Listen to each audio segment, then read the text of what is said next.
So hello बच्चों, welcome back. हम लोग फिर से एक जावा ट्यूटोरियल की न्यू वीडियो लेके आ चुके हैं। इस ट्यूटोरियल में हम लोग पढ़ने वाले हैं जावा के स्कैनर क्लास के बारे में। ठीक है, तो चलिए शुरू करते हैं।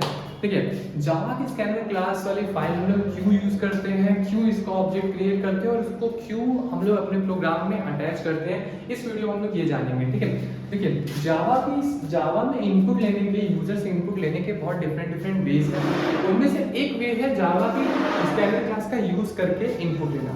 ठीक है, देखिए जो ये जावा की स्कैनर क्लास होती है, इसके अंदर कुछ मेथड्स होते हैं, जैसे कि dot next int method, dot next method और डॉट नेक्स्ट लाइन और डॉट नेक्स्ट फ्लोट। ऐसे ही और भी मेथड्स होते हैं इस क्लास के अंदर जो कि हमको यूजर से इनपुट लेने में हेल्प करते हैं। ठीक है, अभी देखिए जो डॉट नेक्स्ट इंट वाला मेथड है ये यूजर से इनपुट लेने में हेल्प करता है। जो डॉट नेक्स्ट वाला मेथड है ये यूजर से एक स्ट्रिंग लेने में हेल्प करता है। डॉट नेक्स्ट लाइन वाला जो मेथड है ये भी यूजर से एक स्ट्रिंग लेने में हेल्प करता है, बट जब तक आप एंटर ना प्रेस करो तब तक जो भी आप इनपुट देते रहोगे वो ही ले लेगा। और डॉट नेक्स्ट फ्लोट हमारा फ्लोटिंग वैल्यू यूजर से लेने में हेल्प करता है। ठीक है, अब यहाँ पे समझ गए कि हम लोग स्कैनर क्लास होती क्या है, क्यों उसको अटैच करते हैं। अब यहाँ पे देखते हैं थोड़ा सा जावा का प्रोग्राम स्ट्रक्चर एक बार समझते हैं, ताकि कोड लिखते समय हमें स्कैनर क्लास कहाँ और कब अटैच करना जरूरी हो हम समझ पाए। ठीक है, तो देखिए मैंने यहाँ पे एक जावा का स्ट्रक्चर और जावा प्रोग्राम बनाया है। सबसे पहले हम एक जावा की क्लास बनाते हैं। ठीक है, ये मेरी जावा की क्लास हो गई, जैसे मैंने यहाँ पे लिखा है पब्लिक क्लास एबीसी, तो ये हमारी एक एबीसी क्लास हो गई। अभी देखिए इस क्लास के अंदर मैंने बनाया है मेन मेथड ब्लॉक, ये हमारा एक मेन मेथड ब्लॉक हो गया। जो मैंने यहाँ पे लिखा पब्लिक स्टैटिक वॉइड में, ये हमारा एक मेन मेथड ब्लॉक हो गया। अभी देखिए इस मेन मेथड के अंदर जब हमको यूजर से इनपुट कराना है, ठीक है, तो हम क्या करेंगे, हम इस मेथड को इस्तेमाल करेंगे। ठीक है, बट हमारे पास ये मेथड मैं जानता हूँ, ठीक है, बट हमारे प्रोग्राम में ये मेथड अभी अवेलेबल नहीं है। क्यों नहीं अवेलेबल है? क्योंकि ये स्कैनर क्लास में है और हमने जो क्लास बनाई वो दूसरी क्लास है। ठीक है, हमको पता है कि इस मेथड से यूजर इंटीजर वैल्यू मतलब यूजर से हम लोग इंटीजर वैल्यू ले सकते हैं, बट हमारी जो क्लास है उसमें ये मेथड तो प्रेजेंट नहीं है ना, नहीं है ना, तो हम लोग इसको लिख देंगे भले यहाँ पे int a is equals to sc dot next int, ये हम लोग लिख देंगे, बट ये इनवैलिड होगा, यहाँ पे एरर आएगा। क्यों? क्योंकि हमारी जो क्लास abc है उसमें नेक्स्ट इंट प्रेजेंट नहीं है। ठीक है, तो हम क्या करेंगे, ताकि हमारी जो नेक्स्ट इंट है हमारी क्लास के अंदर प्रेजेंट हो जाए, हम इस स्कैनर क्लास वाली फाइल को अपने प्रोग्राम में लिंक कर देते हैं या फिर अटैच कर देते हैं। जैसे कि मान लीजिए अब इस स्कैनर क्लास वाली फाइल को मैं अपने इस क्लास के ऊपर यहाँ पे अटैच कर देता हूँ। ठीक है, ये मेरी स्कैनर क्लास वाली फाइल हो गई, इसको मैंने अपने मेन प्रोग्राम के ऊपर अटैच कर दिया। ठीक है, स्कैनर क्लास वाली फाइल, ये हमारा मेन क्लास है, इसके ऊपर है स्कैनर क्लास वाली फाइल अटैच करते हैं। अच्छा, इस अटैचमेंट को कैसे करते हैं, हम लोग क्या लिखते हैं, हम लोग लिखते हैं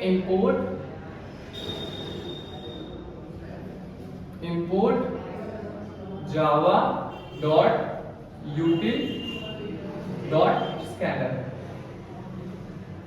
इसके हेल्प से क्या होता है, सॉरी डॉट स्कैनर, इसकी हेल्प से क्या होता है कि हमारी जो जावा क्लास स्कैनर क्लास वाली फाइल होती है वो हमारे मेन प्रोग्राम के साथ अटैच हो सकती है। ठीक, जब एक बार वो अटैच हो जाती है तो अब हम नेक्स्ट इंट, नेक्स्ट लाइन और नेक्स्ट फ्लोट को यूज कर लेते हैं। ठीक है, अब जब हमारी ये वैल्यू अटैच हो गई, ठीक है, ये क्लास अटैच हो गई और इसके मेथड भी अब इसमें एक्सेस कर सकते हैं। ठीक है, अभी एक्सेस कर सकते हैं, यूज नहीं कर सकते। क्यों यूज नहीं कर सकते?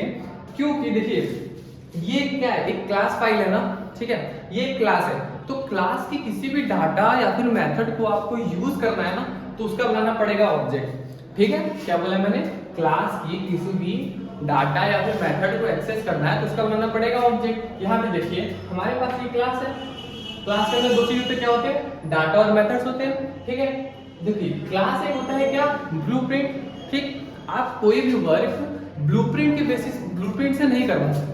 अगर आपके पास एक कार की ब्लूप्रिंट है तो आप उससे ट्रेवल तो नहीं ना कर सकते, आपको उस ब्लूप्रिंट के बेसिस पे कोई एक रियल कार बनाई हो तो आप उससे ट्रेवल कर सकते हैं। वैसे क्लास जो होती है वो ब्लूप्रिंट होती है। ठीक है, तो इसके बेसिस पे हम कोई भी काम नहीं करवा सकते इससे, इसलिए क्लास का हम बनाएंगे क्या, ऑब्जेक्ट, जो कि होगी एक रियल एंटिटी। ठीक, अब इस रियल एंटिटी से हम अपना काम करवा सकते हैं, कोई भी मेथड अप्लाई करा सकते हैं। अब यहाँ देखिए हमने यहाँ पे स्कैनर क्लास अटैच कर दी। अब स्कैनर क्लास को अटैच कर दी, अब इसके अंदर जो ये मेथड्स है उनको सिर्फ क्लास से तो हम लोग यूज कर नहीं सकते, इसलिए हम लोग बनाएंगे एक स्कैनर का ऑब्जेक्ट। तो हम लोग स्कैनर का ऑब्जेक्ट बनाने के लिए हम लोग एक लाइन लिखेंगे, आप लोगों ने बहुत यूज किया होगा और सब लोग यही लिखते हैं मोस्टली, लेकिन उस ऑब्जेक्ट का नाम आपको जो चाहे वो यूज कर सकते हैं। जैसे कि देखिए यहां पे मैंने जो ये एससी यूज किया है, एससी ये क्या है,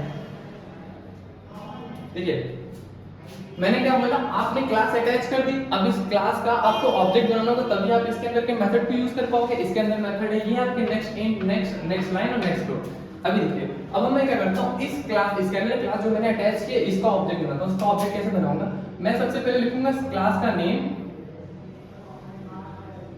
उसके बाद अपने ऑब्जेक्ट का नेम, मान लीजिए मैंने ऑब्जेक्ट का नेम ओबीजे लिख दिया, ठीक है। इसके बाद मैं लिखूंगा न्यू, फिर मैं अपना स्कैनर क्लास लिख के सिस्टम डॉट इन लिखूंगा। अब मैंने सक्सेसफुली अपने स्कैनर क्लास का ऑब्जेक्ट बना लिया, मैंने सक्सेसफुली अपने स्कैनर क्लास का ऑब्जेक्ट बना लिया, ठीक है। जब एक बार ऑब्जेक्ट बन जाए तो उसके बाद हम लोग ऑब्जेक्ट के अंदर के सारे मेथड्स को और डाटा को एक्सेस कर सकते हैं। अभी यहाँ पे देखते हैं, अब इस क्लास के अंदर मेथड कौन कौन से, नेक्स्ट इंट है, नेक्स्ट लाइन और नेक्स्ट फ्लोट है, और भी इसके अंदर मेथड होते हैं इनपुट लेने के लिए। अभी हम यहाँ पे देखते हैं, ठीक है। अब मैं क्या करता हूँ, मुझे क्या लेना है, यूजर से एक इंटीजर वैल्यू लेना है। तो इंटीजर वैल्यू के लिए हमारे पास है ये मेथड, ठीक है। तो मैं क्या करता हूँ, मैं सबसे पहले ऑब्जेक्ट को यूज करता हूँ एससी, सॉरी ऑब्जेक्ट है ओबीजे, तो मैंने ओबीजे ले लिया, ओबीजे मेरा ऑब्जेक्ट है, इसका इंटीजर मेथड तो नेक्स्ट इंट। जब मैं ये लाइन लिखता हूं ना, तो ये क्या जावा कंपाइलर क्या करेगा, इस लाइन को रीड करेगा और उसको ये समझ में आ जाएगा कि इसको इस लाइन पे यूजर से एक इंटीजर वैल्यू इनपुट करनी है। ये बात समझ में आई। जब जावा कंपाइलर इस लाइन को रीड करेगा तो उसको ये बात समझ में आ जाएगा कि ये ऑब्जेक्ट स्कैनर क्लास का है और इस ऑब्जेक्ट ने अपने नेक्स्ट इंट मेथड को एक्टिवेट किया है, जिसके थ्रू वो यूजर से एक इंटीजर वैल्यू लेगा, ठीक है। अब इंटीजर वैल्यू लेने के बाद इस वैल्यू को कहीं स्टोर कराना होगा, इस वैल्यू को कहीं स्टोर कराना होगा। तो मैं यहाँ पे एक इंट ए वेरिएबल बना देता हूँ जो कि इस वैल्यू को स्टोर कर लेगा। तो यूजर से जो भी वैल्यू यहाँ पे मिलेगी हमको, वो ए वेरिएबल में स्टोर हो जाएगी। ये बात समझ में आ गई। यूजर से जो भी वैल्यू इंटीजर वैल्यू लेगा वो ए वेरिएबल में स्टोर कर लेगा, ठीक है। अब मान लीजिए ये मेरी एक वैल्यू, अब मैं एक और वैल्यू स्टोर कर देता हूं, मान लीजिए यूजर से इंट बी, और वो वैल्यू होगी फ्लोटिंग टाइप। तो मैं क्या करूंगा, अपने ऑब्जेक्ट को लिखूंगा, उसके बाद मैं लिखूंगा नेक्स्ट, उसके बाद लिखूंगा मैं फ्लोट। अब ये क्या करेगा, अब ये यूजर से एक फ्लोटिंग वाली वैल्यू लेगा, ठीक, और उसको वैल्यू को डाल देगा बी में, क्यों, क्योंकि यहाँ पे एक असाइन ऑपरेटर है, ठीक है। तो वो बी में डाल देगा। अभी देखिए ये दोनों वैल्यू आ गई। अब मैं कहता हूँ कि मुझे एक प्रोग्राम चाहिए जिसमें कि आप यूजर से एक इनपुट लें, एक इंटीजर, दूसरा लें फ्लोट, और उसको सम करके मुझे आउटपुट दिखा दें। तो मैंने एक इनपुट ले लिया, इंटीजर, और एक फ्लोट ले लिया। अब मैं क्या करूंगा, इनका सम करके आउटपुट दिखा दूंगा। तो मैं क्या लिख सकता हूं, मैं सीधे सिस्टम डॉट आउट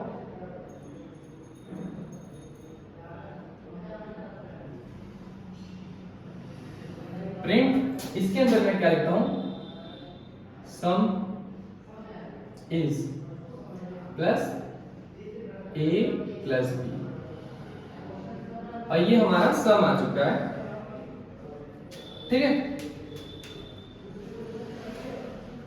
तो मेरा ये सम आ चुका है एक इंटीजर और एक फ्लोटिंग वैल्यू का। ये बात समझ में आ गई, ठीक है। अगर मान लीजिए आपको स्ट्रिंग लेना होगा तो आप यूज करोगे नेक्स्ट, सिंपल से। अगर आपको स्ट्रिंग लेना होगा तो आप यहाँ पे क्या करोगे, एक पहले तो यहाँ पे स्ट्रिंग टाइप का वेरिएबल बनाओगे, दूसरा आप यहाँ पे object dot next line use करोगे, जिसकी वजह से आपका जो भी नेम होगा वो यूजर से लेने के बाद इस ए में डाल देगा, ठीक, और उसके बाद आप उसको प्रिंट कर दोगे।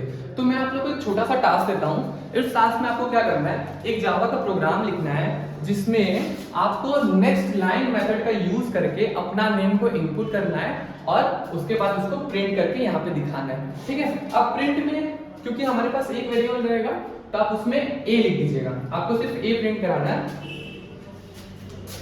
आपको यहाँ पे सिर्फ ए वैल्यू को प्रिंट कराना है और ये इस ए वैल्यू को आपको यूजर से स्ट्रिंग लेना है, ठीक है।